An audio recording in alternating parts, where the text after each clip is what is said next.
don't know why I just felt compelled to say the phrase Palpatine is skinny. Start your sublight engines. It's time for RuPaul's Pod Race, a queer Star Wars podcast. And welcome to the 3-episode premiere of Andor. I'm Noah. My pronouns are he, him. You can find me on social media anywhere at the Jewish Jedi. And my gender this week is sad but hot loner Cassian Andor, because that was my first thought when the show began. So true. It truly is the duality of man. No, I'm gonna be real. I didn't find Diego Luna all that attractive when I saw him in Rogue One. Like, he was fine. I don't know what it was. You sang that during Latino Heritage Month? I'm kicking you off the podcast. No, but I don't know. He's just so hot in this show. It's because his life is worse. I don't know how to explain it. I truly don't. It's so dark for me.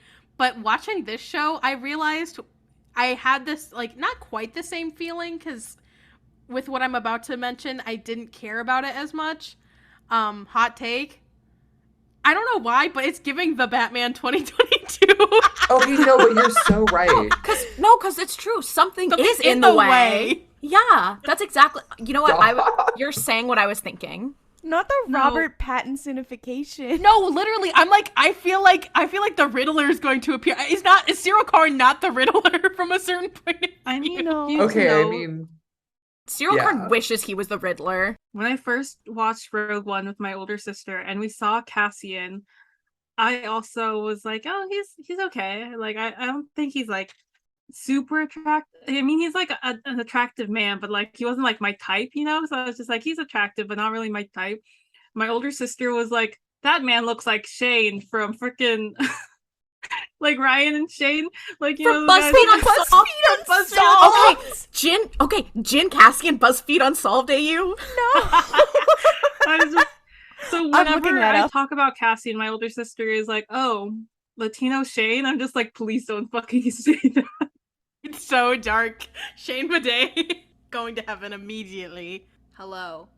My name is Mel. I use they, them pronouns. You can find me on social media at Melvin Culpa and on TikTok at Grunkle Rex. And my gender this week is Martin Short. Is that his name? Steve Martin. Fuck! Give me a second. Your gender is Martin Short. Is that his name, Steve Martin? Fuck. I couldn't agree more. No, your white people face blindness I'm is sorry. so good. It's really hard. No, anyways, I respect that. My gender this week is Steve Martin in Star Wars. You may say, what's all that about? Cassian has that little friend, Brazos. My first reaction was oh my god, just like in Only Murders in the Building. I hate to actually you, but his friend's name is Brasso. Fuck! But also, I do like the idea, because here's the thing. Fortunately, Mel and I have watched quite a lot of that show, and I think that the idea of Steve Martin just showing up, just being a guy, he's I'm making a podcast right now, guys. He's the first in-universe Star Wars podcaster. No. Okay, I don't know why, but I feel like Dr. Afra could also be a Dr. Shelley Lona Afra alpha male podcast.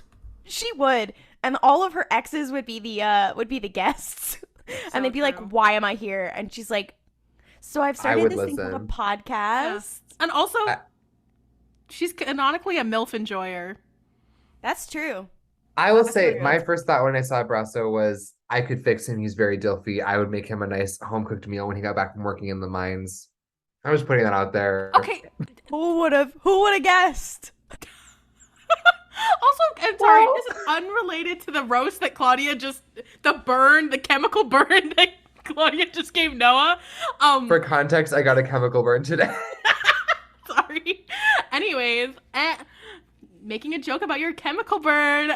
Point is, I was confused what they were doing, but when we see that scene where they're all the gloves on the wall, I was like, why are they bringing their gloves on? If you're in the mines, don't you want your gloves already on? And I was like, why just the gloves? Because they also wear boots and stuff. Like, why specifically? And also, I need vibes. And they're not mining.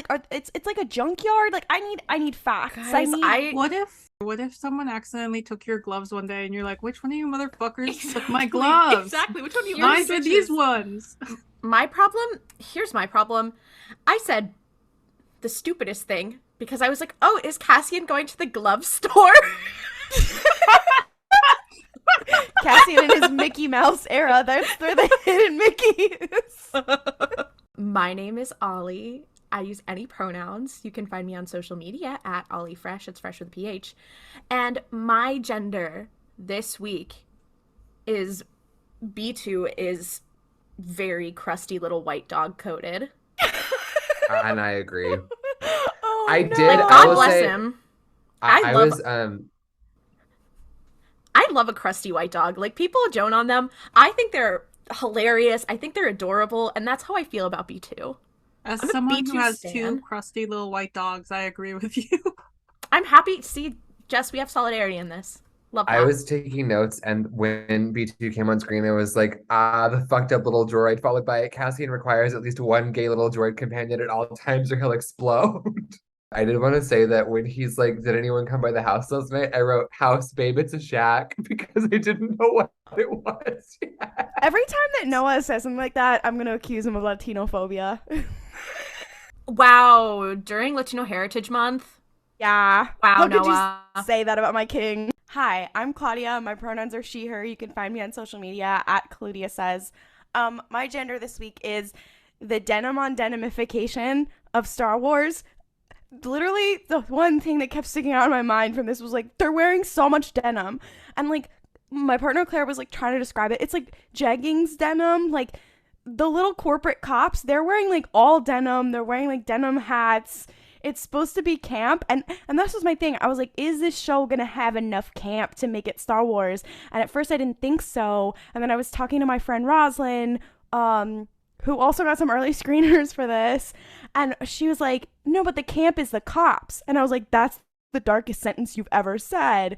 But it's true. The little Mr. Javert over there, Kyle Solar's character, what the fuck is his name? I was literally, Cyril, my gender was almost Virgin Javert.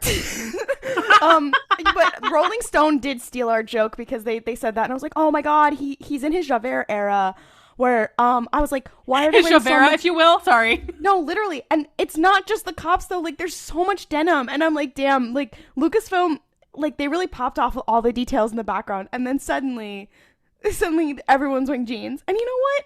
That's very Star Wars to me, because if you know little fun facts about the Star Wars, you know that like Luke Skywalker at one point he just wears like washed out Levi's. Like, you know what? It's very on point. Anyway, all the denim, it just makes me laugh. Okay, have you considered though that this corporation is just partner with Wrangler? Like, Absolutely. This is just the materials that they have available. They have a partnership with Levi's. This is the Levi Target Pride collection. No. For cops. Are we For saying cops. that little cop bitch is gay?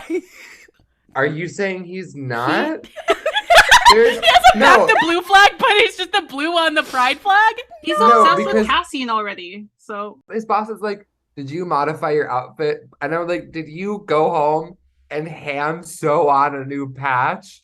Oh my god. hi, I'm Jess. My pronouns are they, them. You can find me on social media at Kawaii Jessio.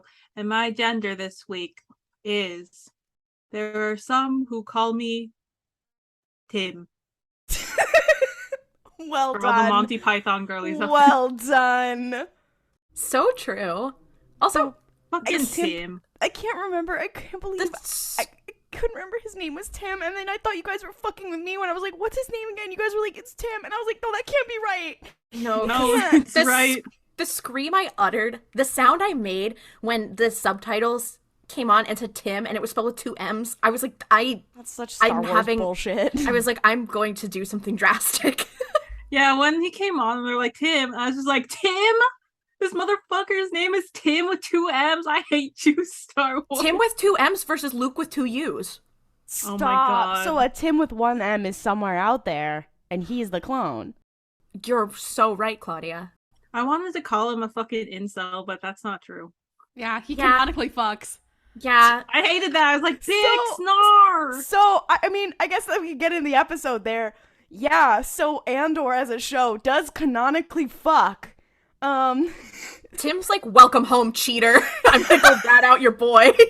That shit was absolutely so fucking funny. I don't know how that scene was meant to play, but I was laughing my ass up. She's like, am I too late?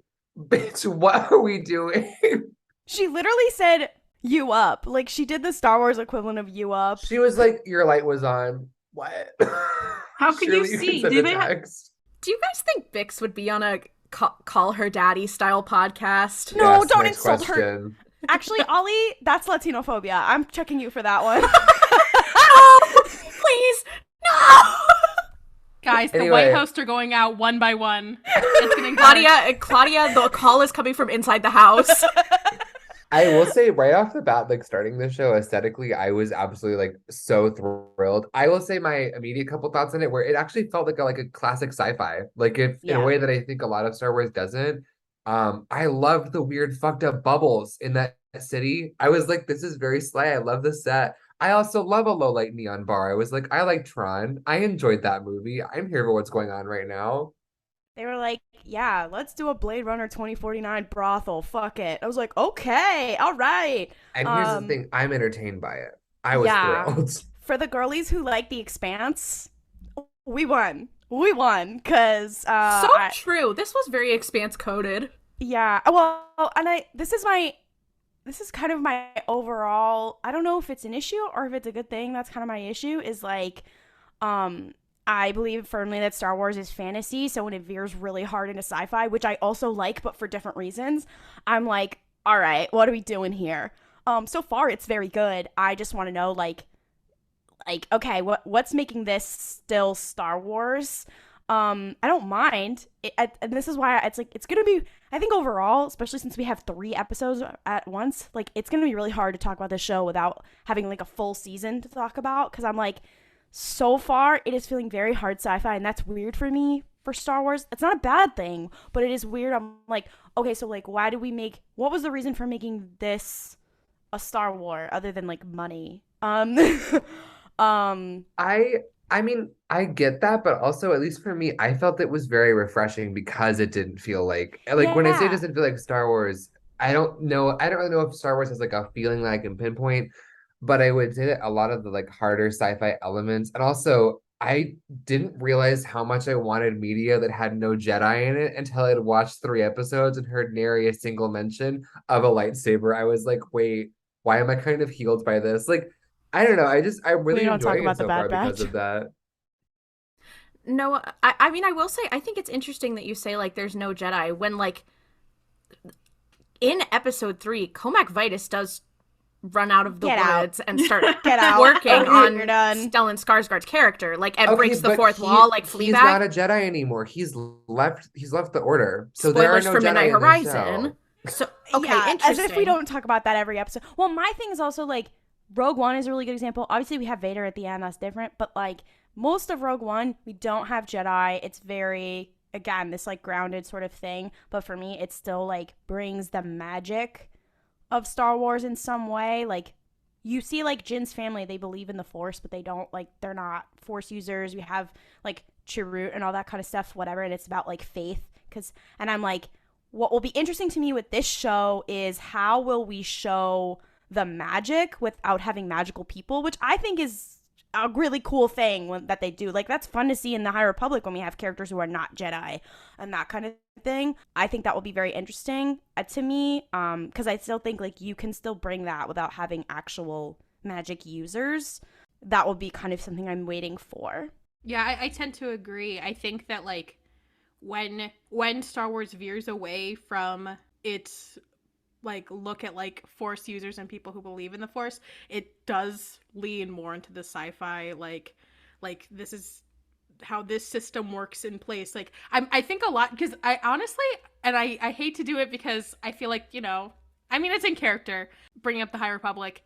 This show has felt very much like the parts that Affie Hollow has in Into the Dark. Of like, okay, here's the day-to-day life, here's the systems at play, here's the corporate like bullshit that is happening. Or Out of the Shadows even. Or Out of the Shadows, yeah, exactly.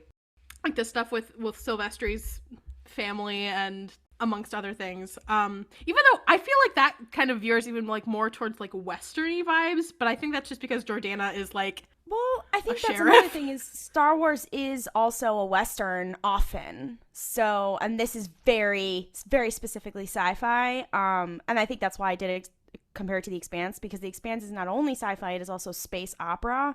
So I'm going to be like, okay, what makes this still space opera, even if we're leaning towards sci-fi? Well, and I would say too, the reason I'm happy that it feels a bit more like grounded in hard science fiction is because I think the story that they're attempting to tell about these characters would be kind of watered down if it was in any other way. Like, I think the best parts of Rogue One are the fact that the characters feel very human and they're just experiencing this really big, kind of upsetting, insane world. And so far, at least aesthetically, that's what I've been getting from Andor is like I don't even really know how to describe what's different about it, but it feels very fresh to me and I really enjoy that. Something that I commented, I believe in episode, like the beginning of episode 3, is that the pacing feels a lot like a novel to me. Like, I think that this is something that happens, and honestly, I feel like we lose this, but with this like 12 episode vibe, with the 12 episode structure that we can get, that we don't have in a lot of the other, like in any of the other Disney Plus shows, is that telling a linear story, but in a way that includes a lot of multitudes and includes flashbacks and includes different perspectives, it feels very much like a novel, which I am a really big fan of. I personally think that between like 12 and 16 episodes is a really good place to have a TV show. So I'm really excited that it's obvious that they have a little bit more time to play. Like, I definitely feel like we're getting a lot of character building scenes that we would not have gotten otherwise. And I feel like that might be kind of why I'm like getting a much different vibe from this than I did from a lot of other, at least the other shows, and definitely the movies, but also because it's a show, so it's, you know. I think another reason why this feels like different is it also has like a more darker, serious vibe than like, let's say like The Mandalorian or like Book of Boba Fett or even like Obi-Wan Kenobi. They still, like, even though there was like serious moments, could like have like these lighthearted moments, and so far in Andor it's been pretty serious still. The beginning of the show starts off within like 10 minutes Cassian has already killed 2 people. So and they're in a like, brothel. Oh, like, shit. Oh yeah, and they're in a brothel too, so it's just like, oh shit.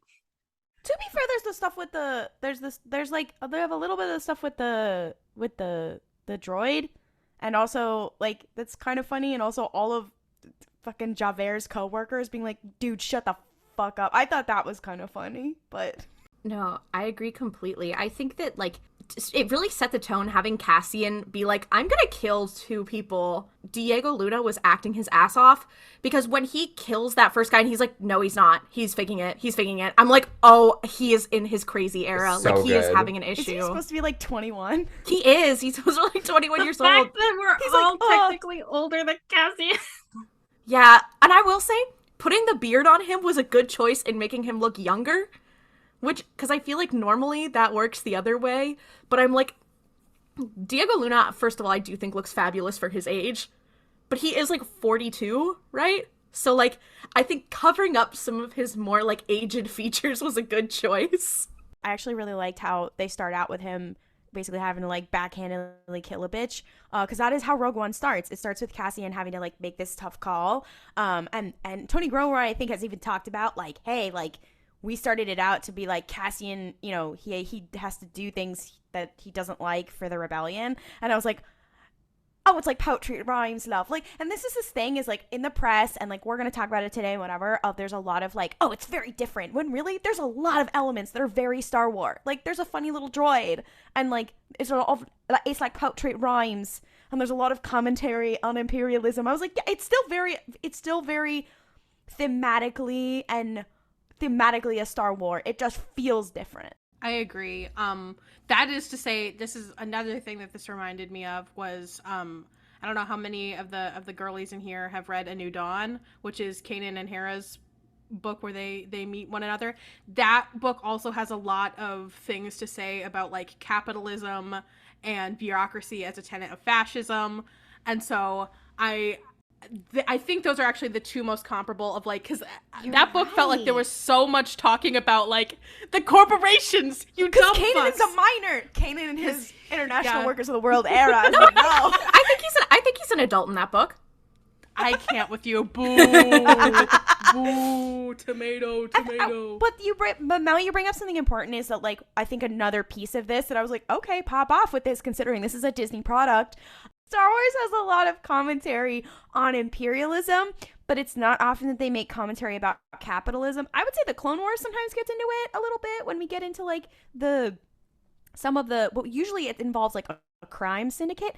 This time around, they're like, corporations are bad and they do uphold fascism, and here's how they're directly connected. And I was like, okay, all right, they're going there. I was like, oh, we're doing something very specific here. All right. This is something that I really found very interesting, is I feel like there's a lot of like, it was almost like a takes elements from like cyberpunk, in the sense that it's about like, oh, this is a future, or wherever. In this case, it's not a future, it's like a different world. But this is a situation in which, and the cyberpunk genre, I mean, where it takes influence in saying like corporations have moved past the point, not that they ever really are, but have moved to a point where it is solely about consumerism, and it is solely about furthering the corporation, and it does not have any interest for the workers.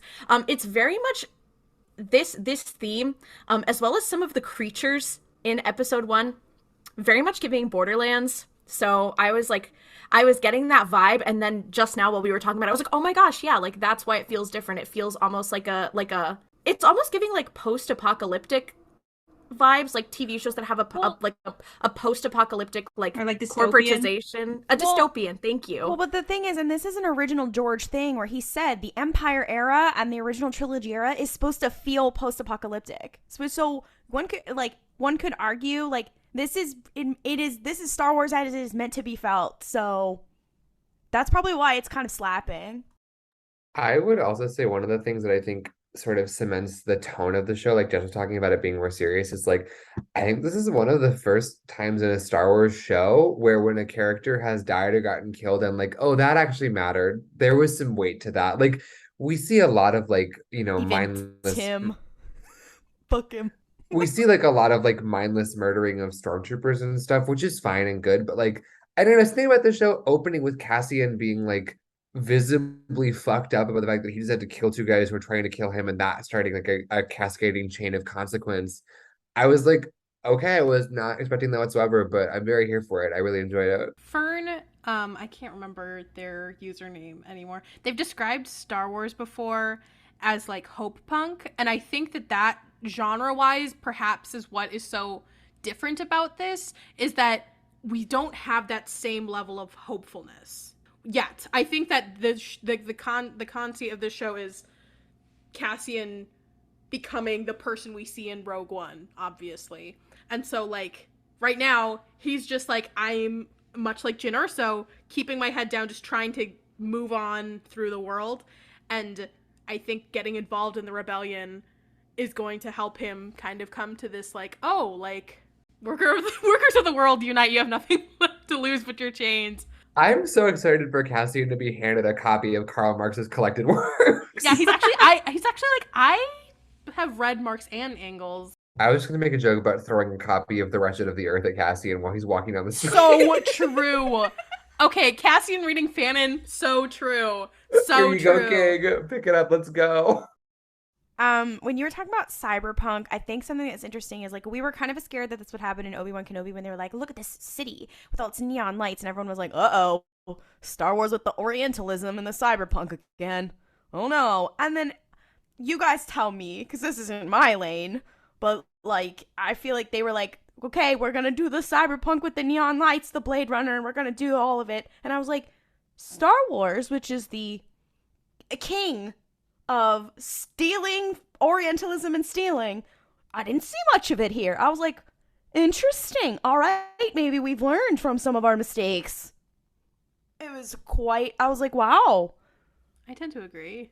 But there's the whole thing with like Cassian's childhood like backstory stuff though. Let's discuss that, shall we? Yeah. There's a lot to unpack.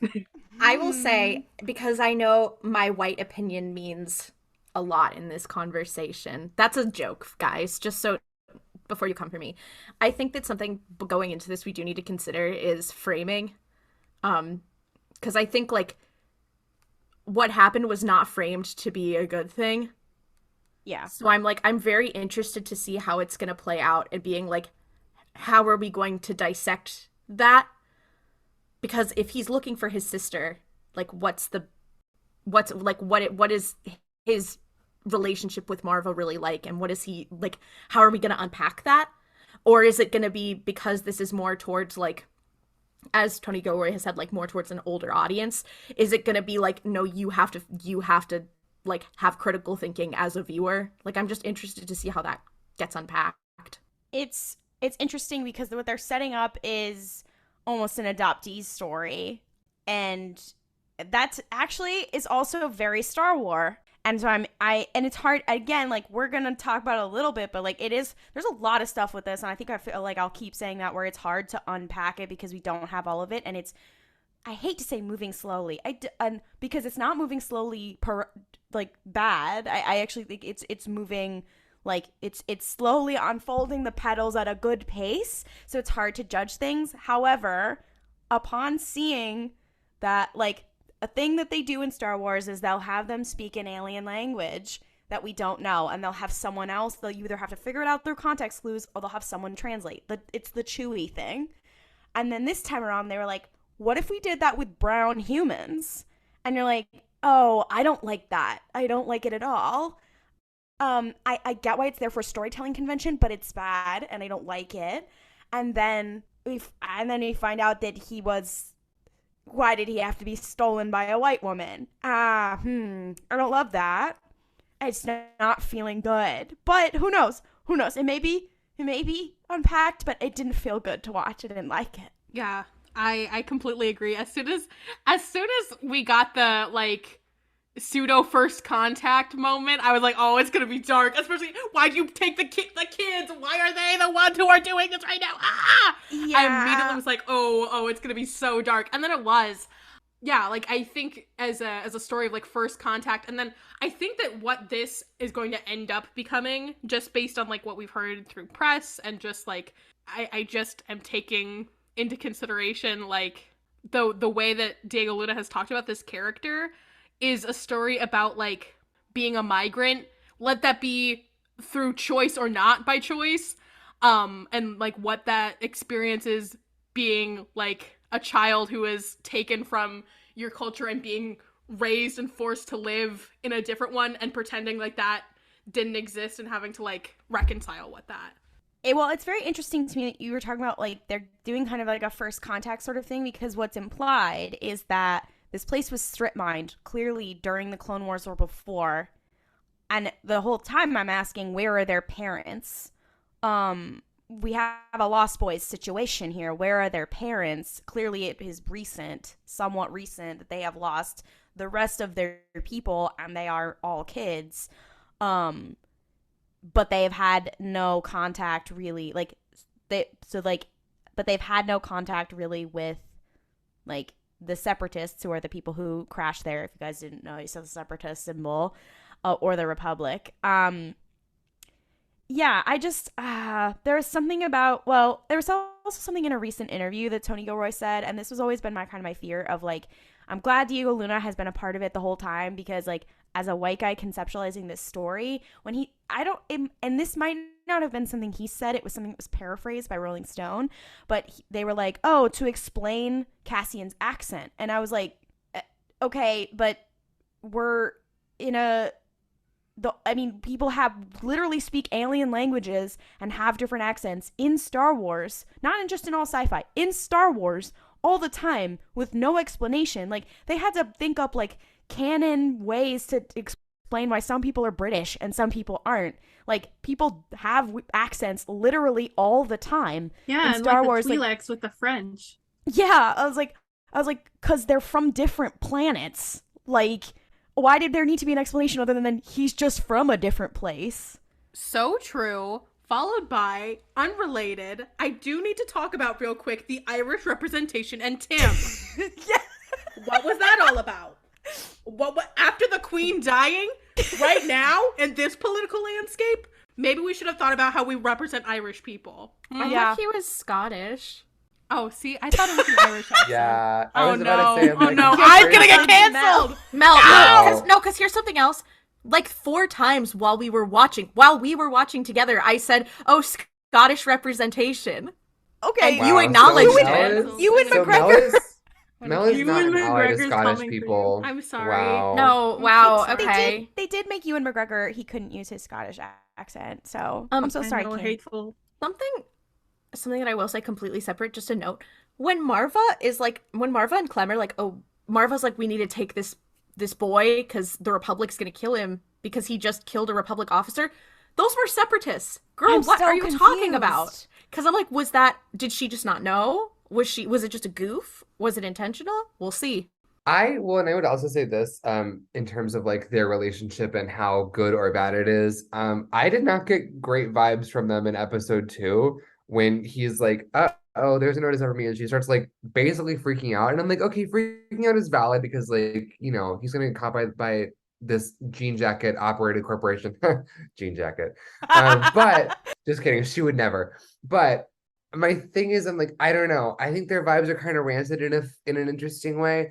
And I do want to see where it goes. I also think we might be putting the cart a bit before the horse there in terms of like, you know, how does their relationship work? Is it good or bad? How is it framed? But I will say the biggest thing about like Cassian growing up speaking a different language is I don't know why it would have been so troubling to just put the subtitles of what the language was saying. Like, I obviously, you know, my opinion is literally dirt, but like, you know, I don't think I would have minded all that much. Like, you're like, okay, well, on this planet, they have the native language that they speak, but like, why did it just say like people talking? I'm like, you can tell us what they said. It's okay.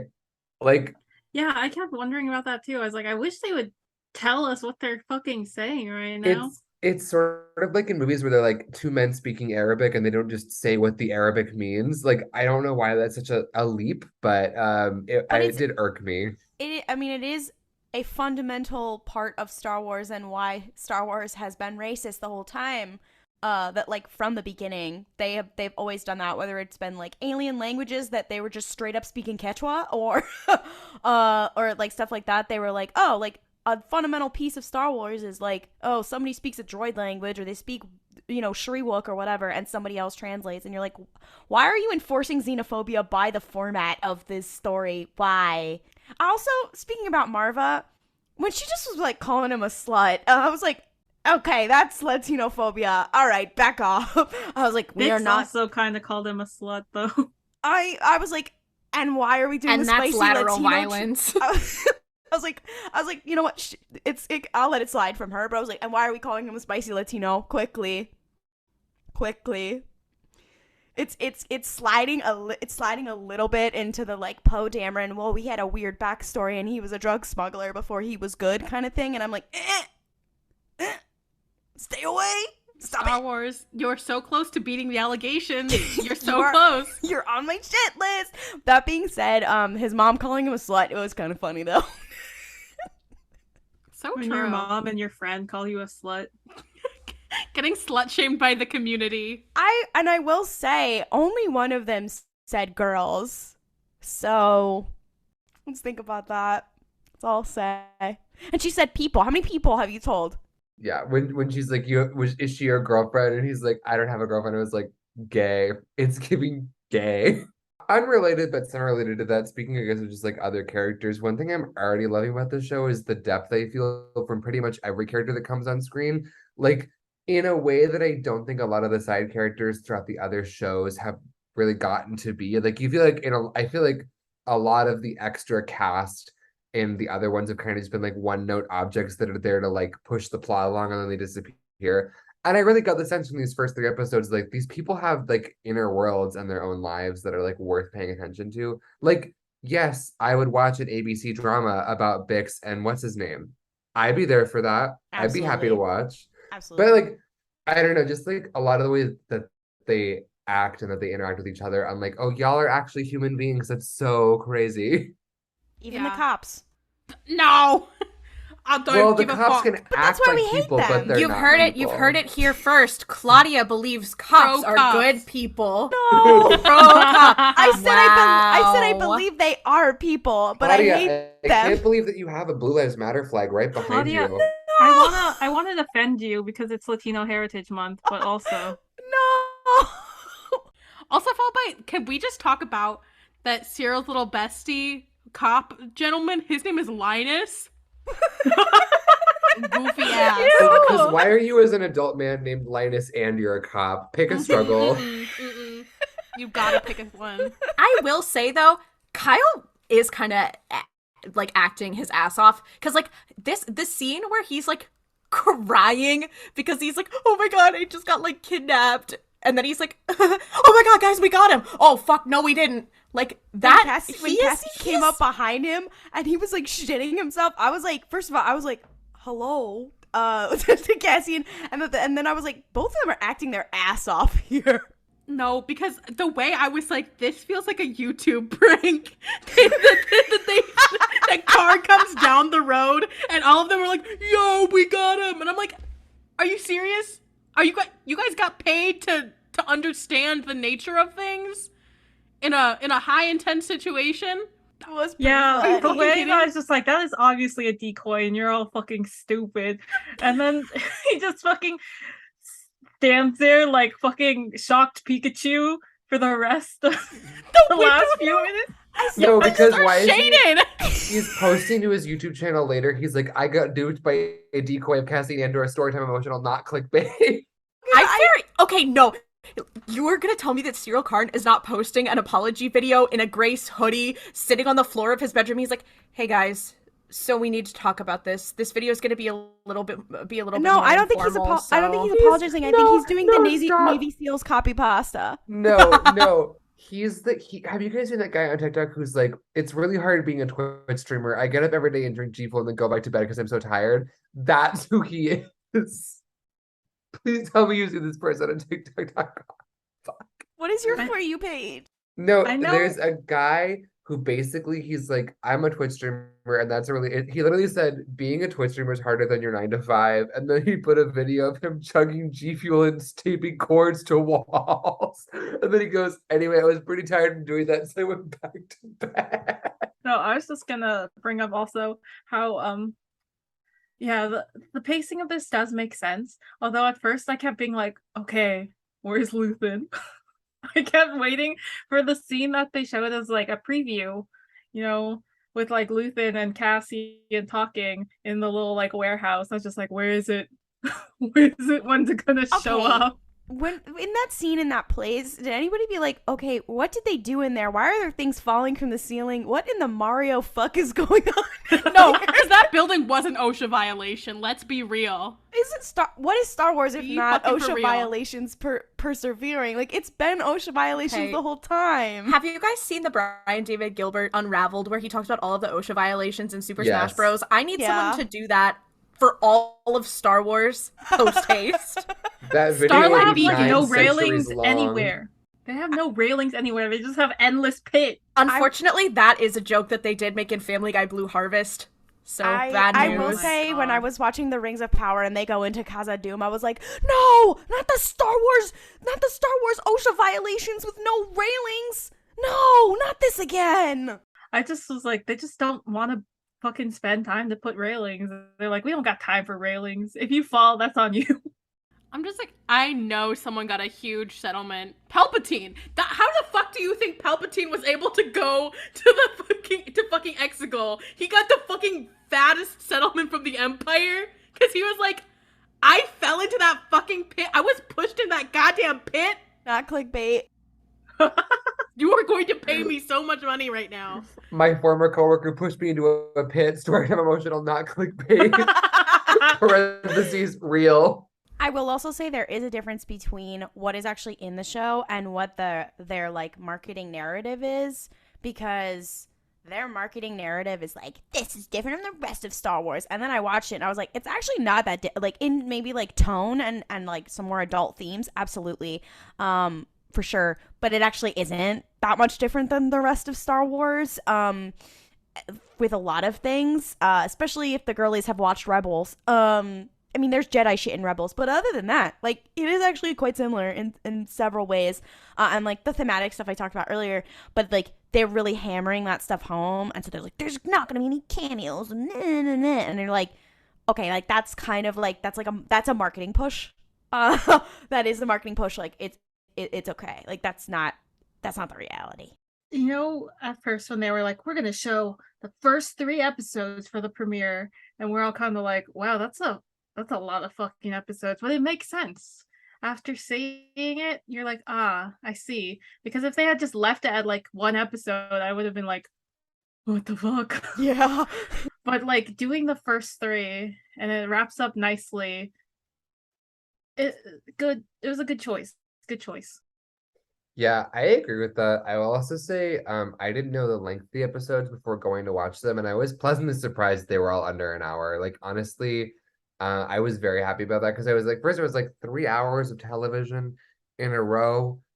No, I will not be doing that. But I really enjoyed the length. I felt like one thing about this is that they really did utilize like every second that they had on screen. I know that some people have been doing like, well, like the pacing is kind of slow, but honestly, I didn't feel like it was. I felt like I was really happy with the speed that the story was progressing. I felt like we finally have a balance between like running at the wall almost in terms of finishing the story. Like I feel like Kenobi had to speed up a lot at some points to make it through what I wanted to say. And Book of Boba Fett had a snail's pace for 3.5 episodes.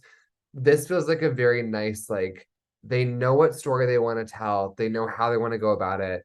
It feels very internally consistent already. And I'm actually like way more excited for the rest of the show than I thought that I would be when it was like first coming out. So yeah, I agree. I would say overall I'm really pumped for this. And I agree with Jess that like the 3 episodes that they released really do like fit nicely together as like this is what we're doing for the show. And I enjoyed it. What Ollie said about how it's chapters of a book, and what you were saying about like pacing, you can very much tell that they're.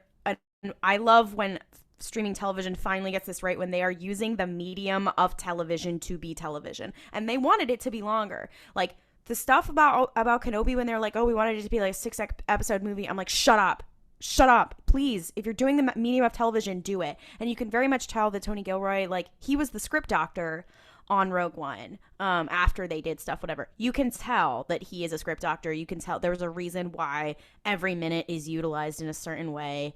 Also, from like a business perspective, I think it's just very interesting that like all these streaming services, they have been experimenting with like the 8 episode structure and like the cons and the pros of that for a bit. And now Disney Plus is doing like these longer seasons with 12 episodes. They announced the Daredevil show that's going to be 22 episodes in the season. If I read that correctly, am I wrong? And so I'm like, oh, and now all the streaming services are releasing week by week. Like they're finally realizing, oh, maybe we're finally finding that medium, and I like how Andor is playing with that. I think some people might think it's slow. Some people might think it's fast, but I like that we're experimenting a little bit. Yeah, I think to surmise my final thoughts is that, Claudia, you kind of nailed it on the head earlier when you were talking about like how this story is unraveling. I feel like the first 3 episodes was like a great like building of like a cootie catcher, and the rest of the show is just gonna be like I'm gonna unfold this part that we folded in the first 3 episodes to discover, okay, this is what's going on here, closing it, moving on to something else, and I'm really excited to see where it's gonna go. It's funny you guys were saying that the 3 episodes feel like a really good setup. I think that was my only one thing, is I was like, unless they like if they had not chosen to release all the 3 at once, I would have definitely been like, you have a problem of a shit-ass pilot. And which is interesting to me is it's like, you know, at least with broadcast television, your pilot has to be off the shits. It doesn't have to really represent the rest of the show. Like, there's a lot of pilots that are not that great, or they don't represent the rest of the show, whatever. But a pilot is very specific. And a second episode is, like, to me, second episodes are usually the best ones, that kind of thing. So, like, it is interesting from an experimentation point of view of, like, those 3 episodes, like, those would have been, like, your hour-long pilot when the rest of the season is 30 minutes or 37 minutes or whatever. And like, what was the purpose there? Because if you hadn't released it that way, I might have been like, okay. No. If it had taken us a month to get all of the information that we have gotten in these first 3 episodes, it would have been dark. I fear they were like, hey, Tony, I got some news. Any other final things? I wanted to have a quick shout out about the music. Because that is the one thing that I'm not liking so far. That might also be, here's the thing. I don't think it's bad. And this is also, it's kind of like a thing of like, I'll have to see. I don't think it's bad. I think it's like, I'm always the first person to say, like, Star Wars is kind of ass, and then they put the music in it, and you're like, okay, this is a bop. This show stands on its own, and then the music, I feel like it's giving, like, generic prestige show, and it's not giving the little extra something that makes it feel special. Not just Star Wars, but, like, special. Like, for example, I think about parts of Star Wars that are not John Williams, like Michael Giacchino on Rogue One, Ludwig King Göransson on The Mandalorian, whatever. They made a soundscape that was very different to say this is different, but it still felt like Star Wars, and I don't know what makes it do that, but I'm right now I'm just kind of like, that's my only thing.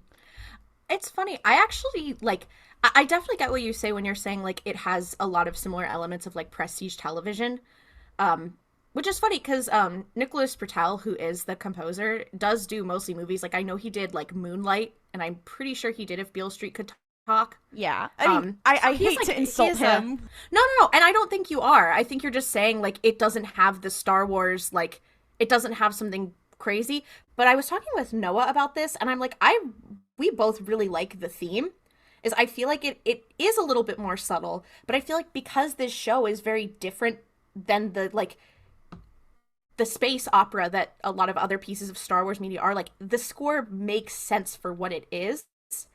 And I'm interested to see once we get to some more, like, climactic moments. Like, one moment I really remember, and I remember the score for, was when Cassian is, like, walking to go and I can't remember if he's going to meet Luthen, I think. Yeah. When it's, like, the shot from the trailer where we see Cassian just, like, walking down the middle of, like, the scrapyard. Yeah, that popped off. Like, that popped off. So it's, like, the climactic scenes seem to have impact musically, and I'm really interested to see how that develops. Also, whenever they bring in a leitmotif from Rogue One, you know, in later seasons, I'm gonna scream, cry, jet, throw up. It is time for everyone's favorite segment. Name that ship. This segment involves one of our hosts bringing a fan fiction to the table. We are going to read the tags, the summary, sometimes the title, ratings, etc. And our friends, our other hosts, are going to have to figure out who the main ship is. And I have brought one today that I'm very excited about. This has, like, 2 main ships in it. And honestly, neither of them are, like, that crazy. It's just the concept here is so special. We ready? Shall I get into it? It is rated teen and up. So this is a family-friendly fic for the most part. The relationships are character A and character B, which is a pretty common ship. That is not really the reason why I brought this. Then, character C, character D, and character E all ship together, so it's 3 people. Characters are character A, character B, character C, character D, character E. Then, additional tags, we have ship name Fridays, so it's like the first ship. It's like a little moment for them. Thanksgiving, alternate universe, modern setting. And would you guys like to hear the summary? I would love nothing more. Character A is stunned and a bit confused by the overwhelming hospitality of character B's parents during his visit for Thanksgiving. So this is an AU in which ship A, like the first ship, is going to the second ship's house because the second person, character B, is the child of this polycule. Oh, wow. No, one of them Eli and Thrawn? But they're not canonically the child? They're not canonic, no. Okay. Is the first, so you said the first ship is, like, something pretty common. Yeah, right? It's definitely not unheard of. Are they gay? No. Okay. Oh. But they're not a canonical ship in Star Wars. No, but if they were, I'll give you this. If they were, I'd be okay with it. Okay. Have they appeared in just live action or live action and cartoons? Just live action. I think they have been one of them. I think they have been in cartoons, but not like a canon one. Like, I think they're not like Original trilogy era? no. Sequels? Yes, They're not gay. not gay. No. Is it Finn and Rey? It is. It's Finn and Rey. These Okay. characters are Rey's parents. So this polycule. Oh my god, Oh, I love wow. Rey's parents. Shout out to Shadow the Sith. Okay. Unfortunately, so, it is not Mirror. I'm so sorry. Oh, It's not about you. Mirror, Okay. Damon. So in terms of parents, is this 2 men and 1 woman? Is it 2 women and 1 man? It's 2 men and 1 woman. Okay. Are they also Um, from the sequel era? No. One of them was present, but was not like he was around during the sequel era, but he is not like from have there. these characters ever had any canon interactions before, or are they just like from all over the place? 2 of them have. Are they The 2 men? originally? No. A man and the woman have had canonical Syndulla? interactions. No. Are all of them human? Yes. Okay. Are they from the original trilogy or prequel trilogy era? The original trilogy era. Yeah. So like the Rebellion era. Oh, so Wedge from Antilles. Rebels. Not Wedge Antilles, but you're right, they are rebels. So they are animated characters. No, they're not animated. Oh. Oh, Solo? Rogue One? Rogue One characters, yeah. Kira. Oh wait. Cassian? Cassian is one. Jin? Cassian is character. Jin and Cassian are 2 of the people in this Bodhi? polycule. No, this other person is K2SO. not in Rogue One. This Saw other person's, Gerrera. this other person's No, Saw Gerrera! That's her dad! I don't know. Claudia. Okay. You're done. Okay, wait. So the third character who is a man is not in Rogue One. Correct. Oh. Are Why they in was the same era as Rogue One? Yes. Why was I gonna say... Why was I gonna say Zeb? Zeb's not Interesting. human. Is it all Interesting. humans? I like that. Callus. No. Is he from, so they're Luke not from... Skywalker. Yes. This is Wait, what? this is Cassie and Jin, Luke Skywalker. They are Rey's parents, and they are hosting Rey and Finn when they come over for Thanksgiving. Damn. It is honestly, Luke, I what skimmed is it through with older men? No, I skimmed through this. Kind of iconic. I pretty would say slay. quite iconic. I'm really obsessed with that combination of characters. No, I'm also Why? just the idea of Luke being like, I'm just imagining like the Last Jedi Luke hanging out with, and this is also obviously it's a modern AU, so they do survive, so they are old. Well, I just like the idea. I like the idea of this not being a modern AU, just being an AU where they survive. So like Endor happens, and like Jin and Cassian, that part where Luke is like happy and like seeing the Force Ghost, right directly after Jin and Cassian are like, we saw you across the bar. We loved your vibe. We saw you staring off into space and really liked your vibe. That's what's happening during The Princess and the Scoundrel. Exactly. No, because concept, they aren't even like waiting for the Force Ghost to go away. They're directly behind them and Luke just doesn't see them. So Cassian's like, this guy's making eye contact with me for like 45 minutes. Should we go talk to him? Jin, I think he wants me carnally. We have to say something. No. Jin, we need to destroy this twink. And she's like, destroy, like, kill? And he's like, we'll find out. Oh, this is so dark. Damn, I forgot that Jin and Cassian are so slay. Damn. They are, you know what? They're bi for bi, clearly. They are people watching together and saying Yeah. the craziest shit you've ever heard, but absolutely accurate. So, it's my turn. I have something for you guys. Oh my god, Mel! Let's go, Mel Nation! It's not even that, like, I don't think it's that crazy of a ship. The concept to me was so amusing, and I skimmed over it, and I was like, whoa, what the fuck is happening here? So it's a fic called My Chains Are Broken. That makes it sound like it's sexual. It is not. Characters are Character A, Character B, Ezra Bridger, Abeloth, Ahsoka Not Tano, Abeloth. an OC, Leia Organa. Additional tags: alternate universe, canon and divergence, non-canon compliant, character A, or Imperial character A, Force sensitive character A, Sith character A, mind control out of character. Is Darth Maul one of them? No. Okay, is this a character who's normally chill, who's this character who's normally Force sensitive? No, this character's not normally Force sensitive. Okay, is this a good character, like a protagonist character? Is Yes. it Kanan? It's not Kanan, because It's he's not Force Kanan. sensitive. Are they Rebels characters? Not from Rebels, no. Okay, is one Han Solo? No. Fuck. Are they human? Yes, both of them Are they human. from the Clone Wars? No. Are they 2 men and 2 women? Or 2 women? No. Okay, It's they're straight straight. people. Are they a couple that's normally shipped together or no?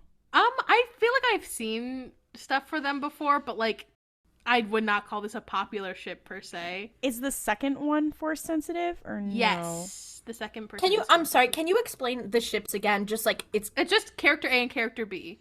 Okay, I just wanted to make sure. But here are the characters who are also in this fan fiction. Ezra, Leia, Ahsoka. Okay. And then an OC. Okay, cool. Wait, was Abeloth in there? Did I miss that? And Abeloth, yes. Also. Okay, right. Okay, so is this character from the movies? Yes. Okay, is this from a newer movie, or is this from the pre Disney wokeification? No, this is a woke character. Rogue One. Yes. Cassian Andor. No. Bodhi. No. Jyn Erso. Yes. Yes. Is Jyn is character A, so she's a Sith. She's a Sith in this one. Okay, that's no, hilarious. because why would I kind of support her though? Like if that's her journey. Jyn, like looking up and her eyes are yellow, so slay. So like, is the other character? So the other character is not from Rogue One. Yes. Okay. Is it from Solo? No. It's Woody Harrelson. I can't remember his character's name. No, it's he. Oh my god, Rio Durant / Jyn Erso, so true. What about? Okay, so are they from a movie? Did we reach a consensus? Yes, they are from a movie. Okay, is it okay? And it's wokeification. Oh, and it's force sensitive. Well, that character is force sensitive. This character was in movies that were post-wokeification, but also in movies pre-wokeification. Is it Luke Skywalker? It is Luke Skywalker. The fact that we both I know. I know. Why are they shipping them? No, because it's crazy. Because Darth Fanon. What? Okay. Darth Fanon comes in and it's like, hey, hey, Luke Skywalker, I'm a Sith. And he's like, oh, and is tricked. But then she gets defeated by Ezra and Ahsoka. Whoa. And gets thrown in jail. And everyone has to be like, hey, Luke, are you okay? You can seem like we're like the Mary Jade-ification. A little bit, yeah. And then Luke's like, oh wow. So yeah, that's it. I'm obsessed wow. with that. That's magical. I like that. I do like the baby girlification of Luke Skywalker that's occurring on this day. He's always been agree. baby girl. No, I know. No, but I now mean, it's like is, it's more like, public knowledge. Putting it in writing. I just also like that they refer to Ezra Bridger as General Bridger in this. That's powerful.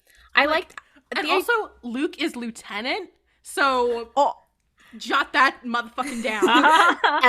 Ezra said, "Bitch, I have picked up a He said, "No, because in Zero BBY, how many times have you picked up a lightsaber, Luke?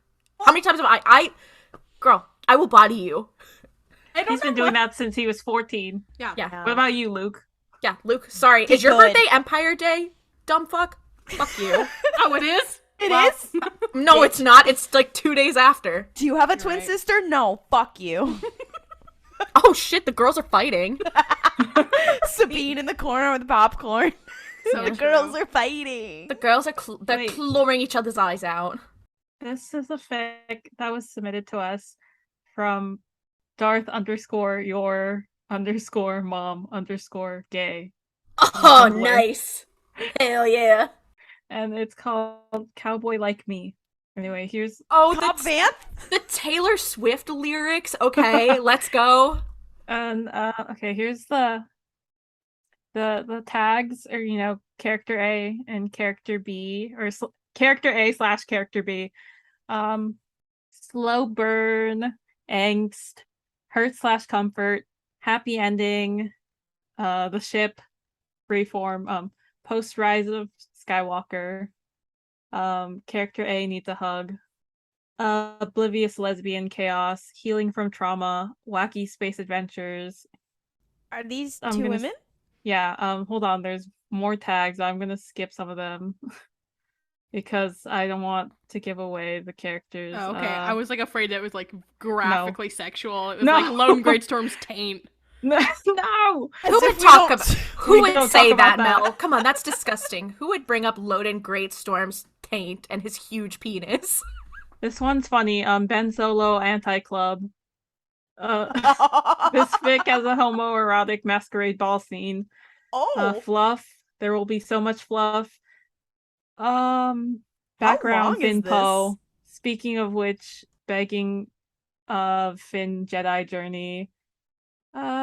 Character B being character B, meddling Force ghosts, first kiss. Character A looked at character B and was like, I can fix her, and she was absolutely right. Character B would love Taylor Swift, angst with a happy ending, fluff with feeling, Luke Skywalker being a good dad. And then character A, character study, and road trip fic. Okay, is character A Rey? Yeah. Fuck So yeah. true. Followed by, this is interesting now, because now this has posed a question, a really big philosophical question. Who do we think is a Swiftie who's a lesbian with Rose. Yeah, I'd say Rose. You're so true, because it is Rose. Yeah. It is Let's Rose fic. go. I'm gonna need to that's so read this deep. fic though. No, I Here's know. the I know Rose summary. has opinions about Scooter Braun. Anyway, here's the summary. After the First Order falls, all of Rey Skywalker's friends seem to have found closure. Closure that Rey has not been able to find no matter where she looks. Rose Tico is someone who never needs closure and who somehow always finds a way to know who she is and stay who she is without it. Rey has given up all hope of knowing who she really is until she finds out there are rumors about a clone frozen in time hidden on the Outer Rim. After an unlikely run-in, Rey and Rose find themselves on a quest across the galaxy searching for a living myth. But as it turns out, this quest is going to have an outcome that neither of them ever could have guessed. Each other. AKA, Rey and Rose search for kicks on a wacky space adventure road trip lesbian slow burn. Maybe the real Kix was the lesbians we found on the way. Oh Yeah. my god, them being like, okay. Also, Kix is I a like this. lesbian supporter. Yeah. Oh, Kix, you are doing so much for society right now. Also, this author, your mind is so big. Your mind, where you're like, yeah, Finn is a Jedi. We're searching for Kix. Rey and Rose kiss on the mouth. You have the largest. I love you. Rose is a Swiftie. No. J.J. Abrams wishes he was you. Literally. You can quote me on that. Thank you so much for joining us this week for RuPaul's Pod Race. For updates, Star Wars news, and more curse shit, follow us on social media at RuPaul's Pod Race on Twitter, Instagram, and TikTok. And if you really love the show, please rate and review our show on Apple Podcasts, Podchaser, Spotify, or Overcast. It means a lot to us. May the Force be with you, and don't kriff it up. Waka Waka. Waka waka. Waka waka. Waka waka. So true. Wait, So okay. true. Wait, what's our Andorism? I was Have trying one? to stutter like the little droid does. Like B2 emo. Oh, we have to sing Waka Waka like Shakira. I will be saying no. And how will we be doing that? Committing tax evasion? Like, Hey, was we acquitted. got cleared She of was those acquitted. charges.